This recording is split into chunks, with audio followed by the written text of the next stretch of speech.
There are many things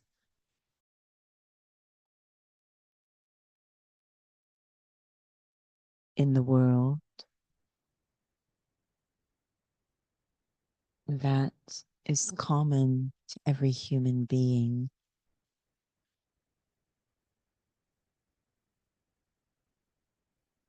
And one, of course, is living one's life.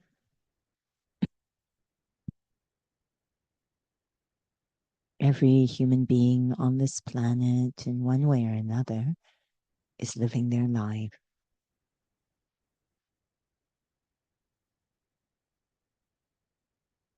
But there is variety in quality of life, not just physically, but emotionally, mentally, spiritually.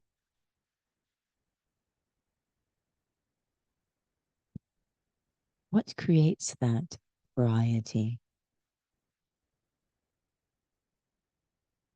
Some would say it's wealth, health, or opportunity. where one lives in the world, the conditions in which they live, the outer context. But in truth, there's only one factor that determines quality of life.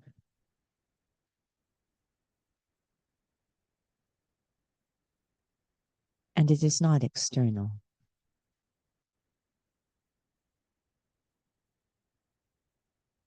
It is something that happens inside.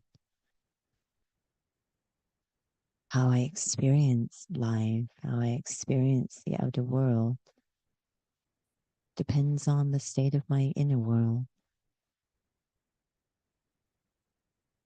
Two souls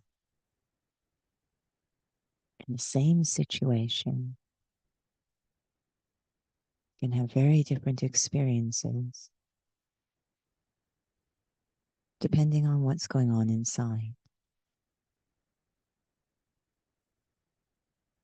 For every human being on this planet,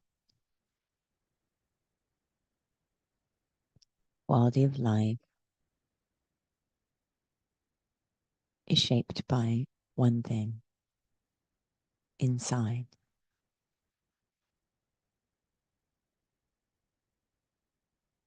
The alignment of the self relative to the truth.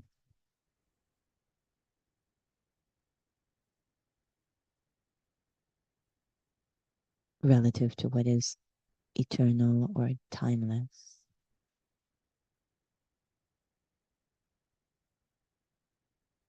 When I am completely aligned with the truth, I experience the highest quality of life.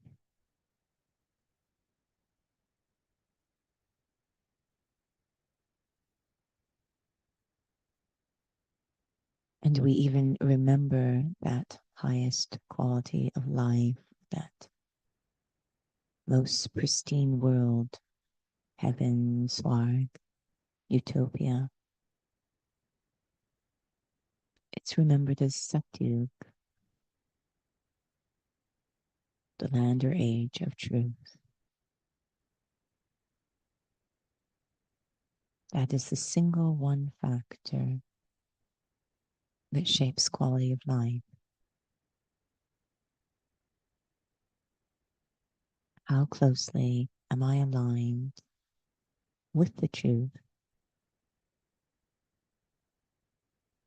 as I act and interact, as I think, speak, do, see, and dream. Om Shanti.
Om Shanti, good evening, and welcome to Interview with the Raj Yogi.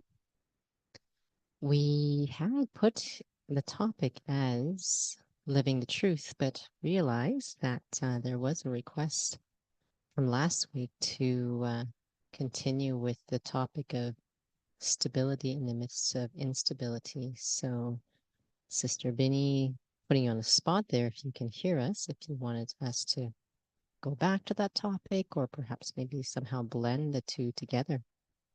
So if you have any thoughts to share in the chat box.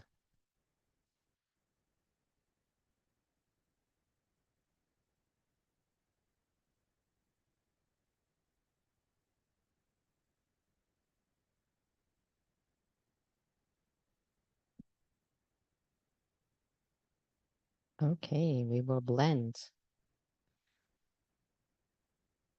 What was really meaningful for this morning's topic in the regular class for Raja Yoga students is that it's always the essence of Raja Yoga that matters the most. And it's very easy to get distracted by details and get distracted by things that are happening in our own lives and try to find some technique, some method, something to navigate through these situations. So, Judy, if you'd like to share just that essence that can help blend these two topics, stability in the midst of instability, living the truth, and if souls have taken the course or not, we're really talking about the study of the soul.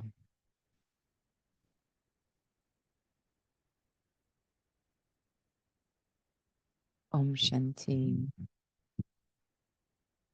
Just in the moment of introducing topic, etc., and question, what flashed into my mind was just a very, very quick conversation once with someone I know who's an architect.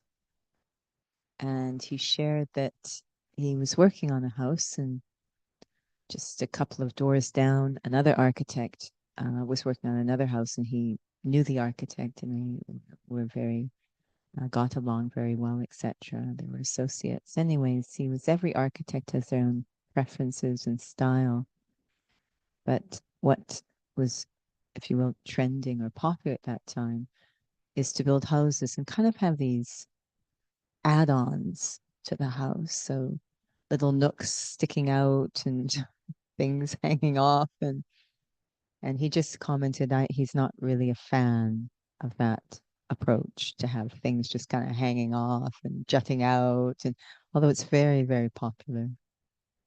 And what I was thinking is that the more you add on and jut out and have hang off, the more unstable the whole thing becomes. I think even in the periodic table, they talk about this. But the more expansion there is, the more unstable things become. And the closer something is to the seed or foundation, the more stable it is, which I think is perhaps what his architectural intuition was picking up on. And so definitely the more I can stay with the essence or the seed, the more stability I will have amidst even instability.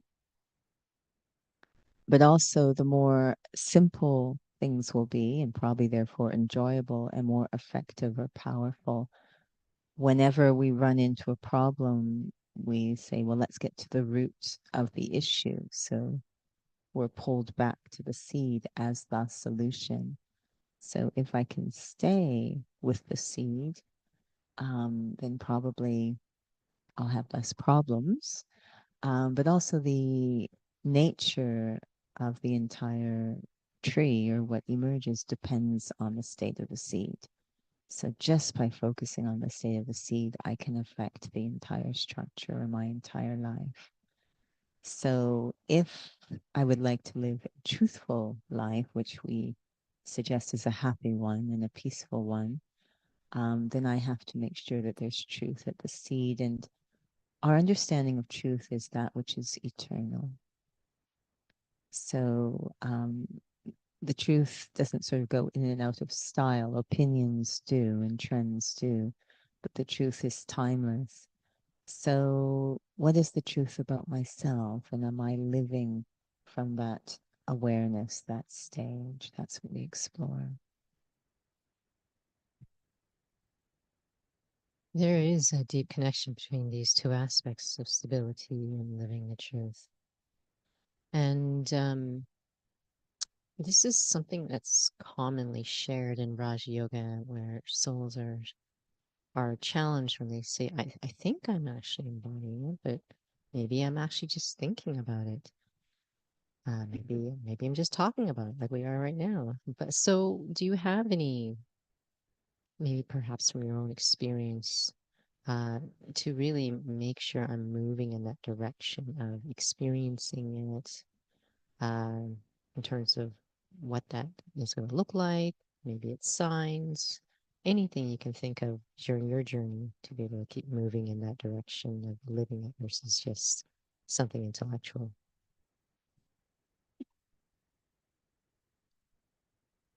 So, the truth is eternal or timeless. And so, there will be certain signs if I'm aligned with the truth, if I'm really there, as I move through a temporal context. What happens when I'm in an eternal state while moving through a temporal context, which is what the physical world is, it's constant change. So those are the signs we're looking for.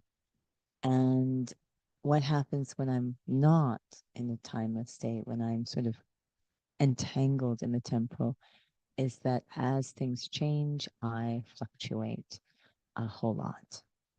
So it's a roller coaster because I am so entangled in what is constantly changing. But if I'm able to stay in a timeless place as I move through the temple, the big sign is being very stable, very calm, very content, what we call an observer of everything. So we're looking for these kinds of signs, actually, which is why it's important to do the seated meditation, to taste that, stabilize that, to be able to get there undistracted. But the most powerful um, practice of spirituality is as we walk and move around. That's when I get to test, um, check, am I actually was I just imagining it or thinking about it, or did I actually touch that stage while seated? I need to walk and move around to test that. This has come up before, but when souls say I've had a lovely, powerful experience when I'm seated, is there a way to know if that lovely, powerful experience is the real thing, or do I have to wait till, I come to, walking and moving around? Because ideally, I'm sure all of us want to be able to discern something ahead of time and then be able to correct that within ourselves. There probably, yes, are some signs while seated as well. Uh, first off, one is awake. So, what we notice a lot, and it's happening more and more because the elements are really falling apart, everyone's bodies are falling apart, is people sleep, literally sleep when they're meditating. That's a big sign on the field that I am not there. So, because it's a very awakened state if I'm actually there. So that's something I can look for as I'm kind of zoning out. I think we've talked before how much I used to enjoy um, the meditations in the spiritual headquarters, where one of the original students from the original days of the organization would be at the front of the room meditating themselves. We call this conducted. It's as if they're guiding us in like a fitness class. They're not doing anything. They're just in that stage and it's supporting us. And I used to always enjoy that because it didn't look like they were meditating. They looked so natural. so awake. And at the time that I'm with them, they're fairly elderly. I mean, the elderly love to kind of nod off, and they were just there and so natural. There was none of this piercing staring or eyeballs rolling back in your head or anything. It was just this natural state, and they were stable, and you could feel it in the vibration. Another sign is that there will be natural concentration, which we call intoxication. A natural concentration. I'll be able to hold a thought. The things that are pulling us out of that state of spirituality is physicality. My work, my children, my all of the story of the body is actually what pulls our mind away. If I'm liberated from that story, I'm not going to think about it. So there'll be a natural concentration. I hear often people say, "Oh my goodness, there's no way I could meditate uh, for, I don't know, 2 minutes, let alone 30 minutes. Right now, we're doing meditations for complete novices, 30 minutes long. And they look kind of terrified when they walk in, as if, oh my God, will I be able to make it? Like some sort of gauntlet they have to run through. Will I make it? And of course, there's speaking through the entire thing. And what we're trying to demonstrate is that there's an engagement going on that leads to an experience, and you're able to hold it. It's really very natural if I've actually gone there. So these are signs we can look for while we're seated. Now, there's something that I've been reflecting a lot on in terms of embodying the truth. And the parallel, again, I really enjoy these physical parallels just so it becomes relevant. And the intent, of course, am I able to embody it practically, what I'm learning from the parallel? But I was thinking about awareness and form and the connection between the two. And once in a while, you would show me some dancers who, and that there's something very particular in terms of how they are dancing. And if one is really paying attention, um, there's a difference in terms of dancers. There's like, you call it clean, the way that they move. Um, and I have to say, this body has had quite a few injuries. So once in a while, I'm taking a dance class, and I can see what should be, a clean move, but the body doesn't have the strength to be able to do that. And to be able to cross that bridge, I mean, there's one thing of not even able to see the difference. That's another concern. But to be able to bridge that gap, to be able to, because there seems to be a very specific experience for someone who, if they have been able to embody something where the form is a specific way. And you often talk about ballet dancers. If the alignment isn't proper, then you can see it in physical form, but there's actually a potential injury that can happen. So I guess my question in terms of that parallel with the study, what does that what has that experience been like for you, where it goes beyond just thinking about it in terms of the form of a soul? Sometimes you have shared that it really touches you when you hear this really, just like as if it's you know a cue that the I, the soul, my form is silence. Like, what does that mean? What does form mean in this study of Raja Yoga? And how is that a sign of actually that I'm actually living the truth?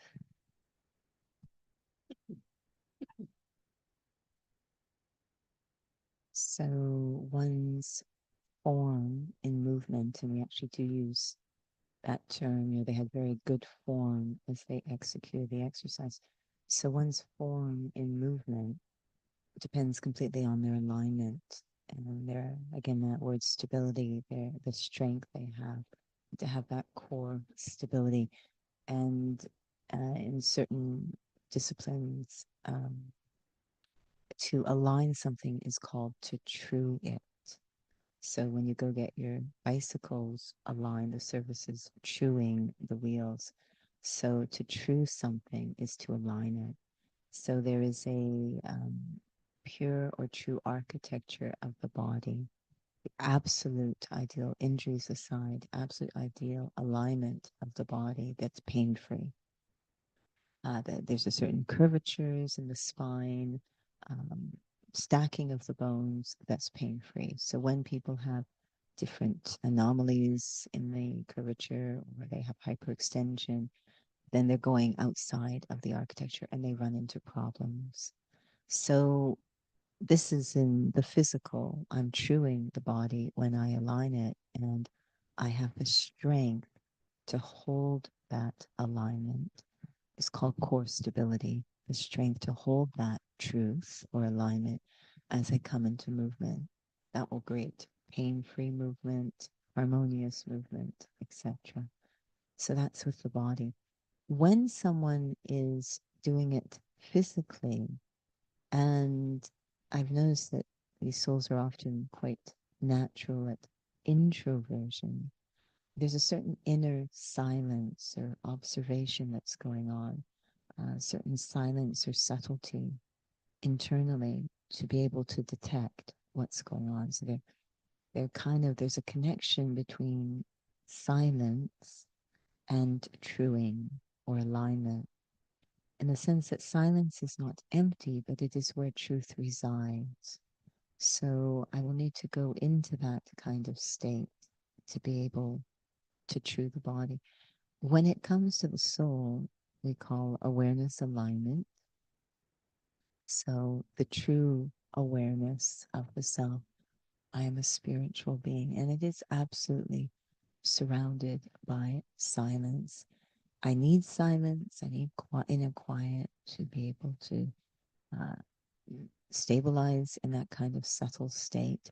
But also, when I'm in that state, there's something called zero waste, which is a very beautiful form of silence, not empty. It's filled with very pure feelings, very peaceful feelings. It's very rich in the eternal qualities, the timeless qualities, the true nature of the soul. Is very loud in the silence, but there's no waste. There's no disturbance. There's no upheaval going on when I'm in true alignment. So it's a state of bliss, which is silence. So that's definitely connected to true form or alignment of the self. And it's very beautiful to watch a dancer in that moving. You feel so calm. You don't feel they're going to fall over. You're not anxious watching them. It's a very calming or silencing experience. I wouldn't be surprised if watching any artist at the peak, they're in a very true state. Part of why souls enjoy it is because it might be meditative or silencing some of the ways.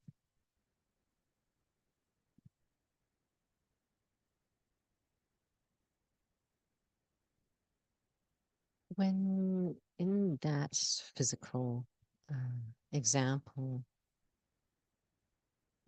when there is not the proper alignment, kind of, there's you're not able to stick certain positions when you're moving, but there's a lot of instability as you shared in terms of just even, let's say, the spine.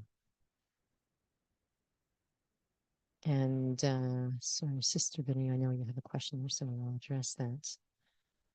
And so it's very easy, if that form isn't clean and aligned and it's not stable, then gravity or momentum can really cause shaking or injuries for that in that respect.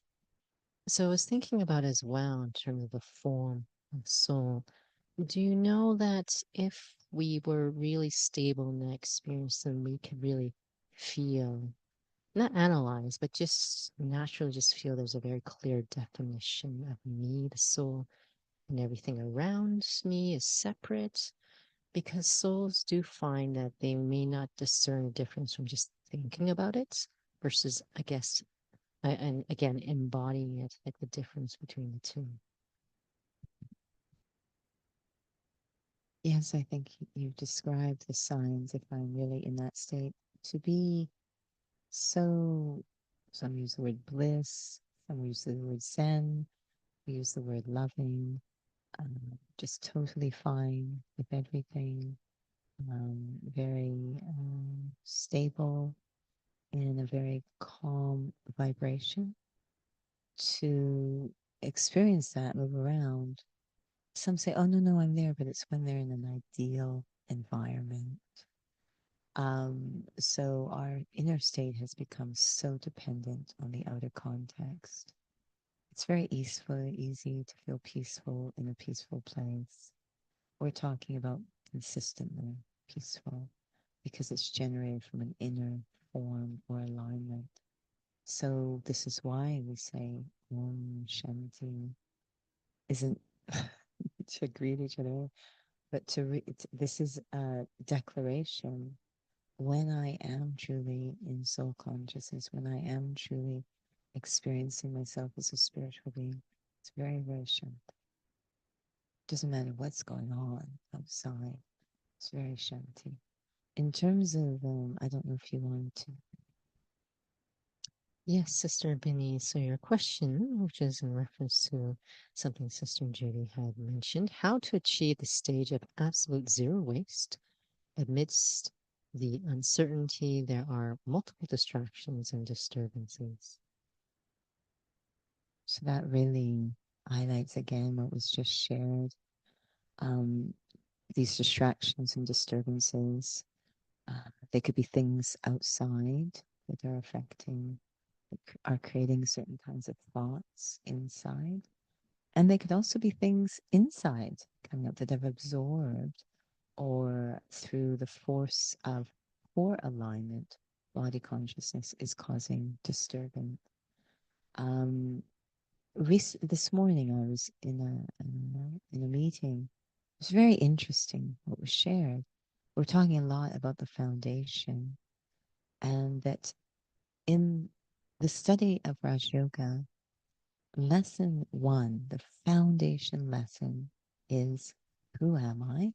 I am a soul separate from the body. My true nature is peace. My home is silence. And my eternal relationship, the deepest relationship I have, is with Supreme Soul. So that's just who am I? Now, what was being said that for some people, and this is happening more and more because of the online context, for some people, the first lesson isn't I'm a soul, it's thoughts. So because that becomes their first lesson, their go-to is, I've got to manage the thoughts. And they use whatever method they can to manage the thoughts. That will never lead to absolute zero waste. When lesson one is, I'm a soul, that naturally leads to zero waste. I'm becoming a zero. That's how you have absolute zero waste, is become a zero, become a point, become a soul. Go into that state where I exist completely separate from all the disturbances, whether internal, external. I now have a completely different experience of myself. That's going to lead to thinking about everything very differently. So it depends on whether or not, again, back to the foundation or seed, what was lesson one for me, and how am I practicing lesson one, to become free of all labels, all stories, everything, and have a very rich, deep experience of the self, independent of anything of this physical world, is soul consciousness. And when I get that to happen, there is zero waste. All waste is a reaction to things going on in the physical realm. So that is the way. Very powerful topic, useful, practical. However, we have run over time. So maybe we'll have a little reflection.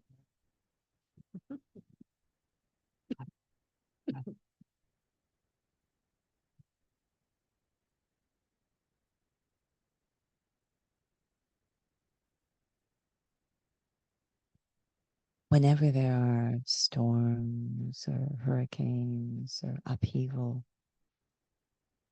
in the elements, nature going into upheaval, what we often do is go into these storm cellars, these places underground for safety and stability, protection, until the storm subsides. This can apply spiritually as well. More and more, our world is in upheaval, whether it's inside or outside. But there is a place deep inside, deep underground, within every human soul, under all the layers, deep, deep inside, there is intact a memory of the truth. It is imperishable, perhaps very dormant, but it's there, underground. Each of us in our own time feels that memory stirring, pulling, calling, and there is a longing. I can go inside, deep, deep inside, deep underground, far beyond all worldly thoughts, absolute faith that that seed, that memory, that inner knowing is there, intact. And I can water that seed, that imperishable memory, simply with that faith, with that attention, with that detachment from day to day life. And slowly the seed will begin to awaken, to become strong. The seed of truth, always there, that we are all spiritual beings, souls under the skin. It is known within every human being, deep underground, protected from all the upheaval and waiting to be awakened. Om Shanti.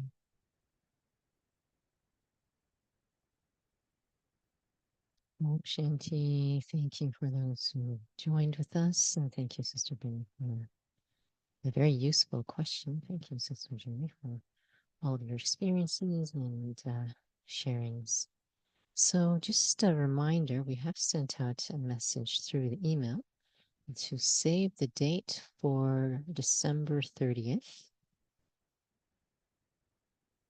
which is a Saturday, and that is the New Year's Eve public program that we will have at Scarborough. So again, that's Saturday, December 30th.